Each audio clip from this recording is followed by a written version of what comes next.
नमस्कार, मैं हूं आपके साथ मयंक। तो देखिए, जिनेवा में ईरान और अमेरिका के बीच परमाणु डील को लेकर बातचीत हुई और बातचीत चल रही है। इसी बीच अली खामेनेई साहब का बहुत बड़ा बयान सामने आया है। इस डील के बीच बातचीत हो रही है, इसके बीच अली खामेनेई साहब का बयान आया और उनके तीन बड़े बयान आए हैं। मैं आपको बताऊंगा। पहला बयान उन्होंने दिया है अमेरिका को लेकर। उन्होंने कहा, ईरान को खत्म करने का सपना देखने वाले खुद खत्म हो जाएंगे। ईरान में इस्लामी शासन था और हमेशा रहेगा। Iran supreme leader Ayatollah Khamenei says US will not be able to destroy the Islamic republic. America कभी ईरान को खत्म नहीं कर पाएगा। यह उनका पहला बयान। दूसरा बयान उन्होंने दिया, द अमेरिकन कॉन्स्टेंटली से they have sent a worship towards Iran. Of course a worship was a dangerous piece of military hardware. However, more dangerous than that warship is the weapon that can send that warship to the bottom of the sea. देखिए, Ali Khamenei साहब ने कहा है कि America ने अपना worship भेजा है। अब्राहम लिंकन और जेराल्ड आर फोर्ड की बात कर रहे हैं कि अपना जो एयरक्राफ्ट कैरियर और वॉरशिप भेज दिए हैं। ठीक बात है, भेज दिए हैं, खतरनाक है, लेकिन उससे खतरनाक वो हथियार हैं जो इनको समुद्र में डुबो सकते हैं। यानी सीधा संदेश है अमेरिका को कि आपके दोनों वॉरशिप्स जो हैं, एयरक्राफ्ट कैरियर, डुबो दिए जाएंगे। और ये सीधा संदेश दिया है खुद अली खामेनेई साहब ने, ईरान के सुप्रीम लीडर ने। देखिए, तीसरी बात जो उन्होंने दोहराई, the US president keep saying, ये अली खामेनेई साहब लिख रहे हैं डोनाल्ड ट्रंप के लिए। The US president keep saying that they have the strongest military force in the world. The strongest military force in the world may at times be stuck so hard that it can not get up again. उन्होंने कहा कि America के राष्ट्रपति कहते हैं कि उनकी सबसे मजबूत मिलिट्री है, लेकिन कई बार दुनिया की सबसे मजबूत मिलिट्री को भी इतनी जोर से जो है हिट किया जाएगा कि वो दोबारा खड़ी भी नहीं हो पाएगी, दूसरी बार खड़ी भी नहीं हो पाएगी अमेरिकी सेना। यानी कि उन्होंने सीधा सीधा जो है वो अमेरिकी सेना को भी जवाब दिया, डोनाल्ड ट्रंप को भी जवाब दिया कि अगर आप कहते हैं कि हमारी मिलिट्री सबसे मजबूत है और हम ईरान के साथ कुछ भी कर सकते हैं, तो उन्होंने कहा कि हमारे पास वो सेना है जो दुनिया की सबसे बड़ी मिलिट्री को जो है वो मिट्टी में मिला दे और उसके बाद वो खड़ी भी ना हो पाए। यानी आप देखिए, ये बयान बहुत अहम क्यों है। जिनेवा में बातचीत चल रही है, उस बातचीत के बीच अमेरिका की तरफ से बार बार स्टेटमेंट आ रहे थे, बयान आ रहे थे, उसका जवाब दिया है अली खामेनेई साहब ने। और डील, बातचीत के बीच में जवाब देना अपने आप में एक बड़ा संदेश है कि आप डील चलती रहे, जो बातचीत चलती रहे, लेकिन ईरान को झुकाने का सपना देखना भूल जाइए, ये कोशिश बंद कर दीजिए।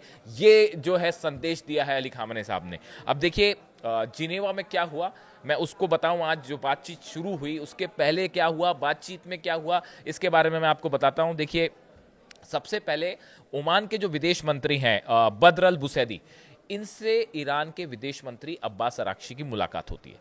दोनों एक कमरे में मौजूद हैं और ईरान ने अपना पक्ष परमाणु प्रोग्राम को लेकर क्या है वो ओमान के विदेश मंत्री को बताया, जो कि आगे अमेरिका से बात करेंगे। उन्होंने ईरान ने, ये दोनों की बातचीत शुरू हो उसके पहले अलग से ओमान से बातचीत हुई। ईरान ने अपना पक्ष बता दिया और साथ ही ये भी बताया कि अगर किसी तरह की डील होती है तो उसके बदले में हम ये चाहते हैं तुरंत कि ईरान पर लगे सैंक्शंस हटाए जाएं, और उसका फ्रेमवर्क क्या होगा सैंक्शन हटाने का, वो भी ईरान ने सामने रख दिया है ओमान के जरिए। यानी देखिए, ईरान बहुत बढ़िया तैयारी के साथ पहुंचा इस बातचीत में। ना सिर्फ न्यूक्लियर डील को लेकर अपना प्रपोजल लेके पहुंचा है कि हम कैसे, किस मुद्दों पे बातचीत करेंगे, किस पे बातचीत नहीं करेंगे, वो एक पूरा खाका तैयार है। साथ ही में ये भी कि अगर सैंक्शंस हटते हैं तो वो कैसे हटें और क्या हम चाहते हैं, उसका भी फ्रेमवर्क तैयार है। यानी विदेश मंत्री अब्बास अराक्ची पूरे अपने होमवर्क के साथ पहुंचे। ये पहली मुलाकात हुई, यानी ये बातचीत शुरू होने के पहले की बता रहा हूं मैं। उसके बाद जो है स्टीव विटकॉफ और जेरेड कुशनर, जो कि अमेरिका की तरफ से बातचीत कर रहे हैं, इनका डेलीगेशन भी अलग से मिलता है ओमान के विदेश मंत्री बद्र अल बुसैदी से। और अमेरिका ने भी अपनी बातें सामने रखी। अमेरिका क्या चाहता है, किन मुद्दों पर बात चाहता है और ईरान से क्या चाहता है, वो बातें उनके सामने भी रखी गई। और उसके बाद फिर ईरान और अमेरिका की बातचीत शुरू हुई। और वो बातचीत डायरेक्ट नहीं है, वो बद्र अल बुसैदी जो है विदेश मंत्री ओमान के, उनके जरिए ये बातचीत हो रही है। यानी दोनों पक्ष अलग कमरे में मौजूद और उनका संदेश ले जाने का काम कर रहे हैं ओमान के विदेश मंत्री। यानी पहले दोनों ने अलग मुलाकात की, उसके बाद फिर ये बातचीत शुरू हुई। अब देखिए, इन बातचीत के बीच में, बल्कि इसके पहले 4 बयान ऐसे आए जो कि बेहद अहम है, जो ये बताते हैं कि इस डील का अंजाम क्या होने वाला है, क्यों कहा जा रहा है कि ये डील का कोई नतीजा नहीं निकलेगा। देखिए, सबसे पहली बात तो अमेरिका के विदेश मंत्री मार्को रूबियो ने हंगरी की राजधानी बुडापेस्ट में ये बात कही कि ईरान के साथ समझौता करना बेहद कठिन है। ये बात ईरान के विदेश मंत्री ने कही है, मार्को रूबियो ने, कि ईरान अपनी बात से झुकेगा नहीं और उसके साथ बातचीत करना बड़ा मुश्किल है। दूसरी बात, ट्रंप की तरफ से बयान आया। ट्रंप ने जो है वो B-2 बॉम्बर वाली धमकी दे दी है। उन्होंने कहा अगर डील नहीं होगी तो नतीजे अच्छे नहीं होंगे। ट्रंप के एग्जैक्ट शब्द बताऊं मैं आपको, मैं उन वार्ताओं में अप्रत्यक्ष रूप से शामिल रहूंगा। वो कह रहे हैं कि जो बातचीत चल रही है उसमें मैं इनडायरेक्टली मैं भी शामिल हूं और वे बहुत महत्वपूर्ण बातचीत होगी। मुझे नहीं लगता कि वे समझौता न करने के परिणामों को भुगतना चाहते हैं। उन्होंने कहा कि ईरान जो है अगर समझौता नहीं करेगा तो उसके बेहद गंभीर नतीजे होंगे और ईरान नहीं चाहेगा कि जो है डील ना हो। ऐसा बयान ट्रंप ने दिया। शायद उसी का जवाब उन्होंने डील शुरू करने के पहले बयान दिया ट्रंप ने, तो अली खामेनी साहब ने जो है उसका जबरदस्त जवाब दिया। उन्होंने कहा कि इस्लामिक रिपब्लिक को खत्म करने के सपने जो है सालों से देखे जा रहे हैं और कभी खत्म हुआ नहीं। इस्लामिक रिपब्लिक हमेशा था और हमेशा रहेगा। इसके अलावा देखिए, अराक्ची साहब विदेश मंत्री जो हैं ईरान के, इनके तरफ से जो बयान आया डील शुरू होने के पहले, मैं जिनेवा में निष्पक्ष और न्याय संगत समझौते को हासिल करने के लिए आया हूं। जो बात मंजूर नहीं है वह है कि धमकियों के आगे झुकना। ईरान के विदेश मंत्री अब्बास अराक्ची ने कहा कि हम सब चीज़ पे बातचीत करने के लिए तैयार है, बस हमें एक बात मंजूर नहीं है कि आप हमको झुकाने की कोशिश करेंगे तो वो हमें मंजूर नहीं है, हम किसी भी सूरत में झुकने वाले नहीं हैं। ये बयान महत्वपूर्ण। एक लिंडसे ग्राहम है जो कि ख्वाब देख रहे हैं, अमेरिका के सांसद हैं और ये ख्वाब देख रहे हैं बड़े समय से कि ईरान में जो है वो अली खामेनी साहब को सत्ता से हटा दिया जाए। ये पूरा जो प्लानिंग है बताया जाता उनकी है। उन्होंने कहा है खामेनी को जाना होगा, महीनों नहीं हफ्तों में तय हो जाएगा। बातचीत के बीच उनका यह बयान आ रहा है कि अली खामेनी साहब को सत्ता छोड़नी होगी और ये बात कुछ हफ्तों में तय हो जाएगी। इसी का जवाब दे दिया अली खामेनी साहब ने। खैर, अब देखिए, इस बातचीत का नतीजे का जहां तक सवाल है, एक बार फिर ये कहा जा रहा है कि बातचीत हो सकता है कि अगले दौर की बातचीत तय हो जाए, हो सकता है कि जो है कुछ मुद्दों पर बातचीत हो, लेकिन अल्टीमेटली इसका कोई हल निकल के नहीं आने वाला है। ऐसा क्यों कहा जा रहा है? अमेरिका के 3 लक्ष्य हैं। आखिर अमेरिका और ईरान क्या चाहते हैं? डील क्यों कैंसिल होगी कहा जा रहा है? पहली बात, परमाणु जहां तक मुद्दा का सवाल है, परमाणु मुद्दे पर ईरान और अमेरिका कुछ हद तक बातचीत आगे बढ़ सकती है। ऐसा माना जा रहा है कि अभी और भी बातचीत हो सकती है और परमाणु मुद्दे पर कुछ बात आगे बढ़ सकती है, लेकिन मिसाइल के मामले में ईरान किसी तरह की कोई बातचीत को तैयार नहीं है। सत्ता परिवर्तन वाली बात तो खैर सवाल ही नहीं उठता है, कहाँ से चर्चा में बात आ जाती है पता नहीं। लिंडसे ग्राहम जैसे कुछ लोग शायद इस तरह के बयान देते हैं डील के बीच में, इसलिए इस तरह की बात उठती है। किसी सूरत में सत्ता परिवर्तन नहीं होने वाला।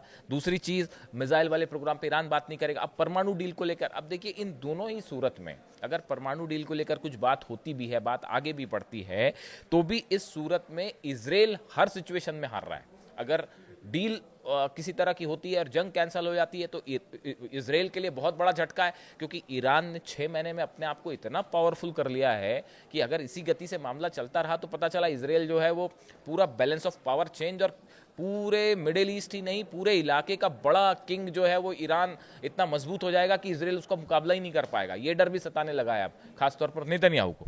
तो एक बात ये।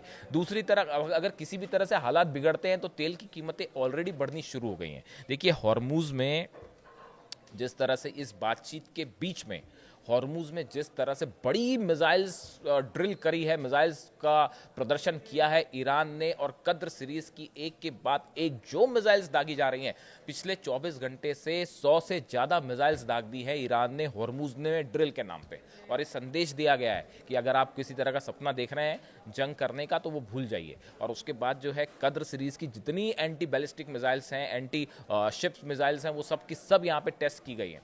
और ईरान की सेना ने भी बड़ी एक्सरसाइज की है और ईरान की तरफ से बड़ा बयान आया है कि जो है अगर किसी भी तरह का हमला होता है तो उसका वो जवाब दिया जाएगा जो पहले कभी नहीं देखा गया। यानी देखिए, दूसरी दौर में जिनेवा में जो बातचीत हुई, इस बातचीत से किसी तरह का कोई मुद्दा हल हो जाएगा या किसी लंबे तौर पर किसी समझौते की तरफ मामला आगे बढ़ जाएगा, इसकी संभावनाएं ना के बराबर है। हो सकता है कुछ दौर की और बातचीत हो, लेकिन फिलहाल यही माना जा रहा है कि ईरान ईरान अपने मुद्दों से कतई पीछे नहीं हटेगा और ईरान ने ये बात साफ कर दी है। और अब तो अली खामेनी साहब का भी डील के बीच में बयान आ चुका है और दोनों पक्ष जो है वो अब जंग के लिए तैयार है। यानी मामला एक बार फिर जंग की तरफ बढ़ता दिख रहा है और शायद आज की रात जो है वो बेहद अहम होने वाली है और शायद 24 घंटे के अंदर अमेरिका की तरफ से ये फैसला हो जाए कि जंग होनी है या समझौता होना है। इससे जुड़ा जो भी अपडेट होगा मैं आप तक पहुंचाऊंगा। Thank you so much.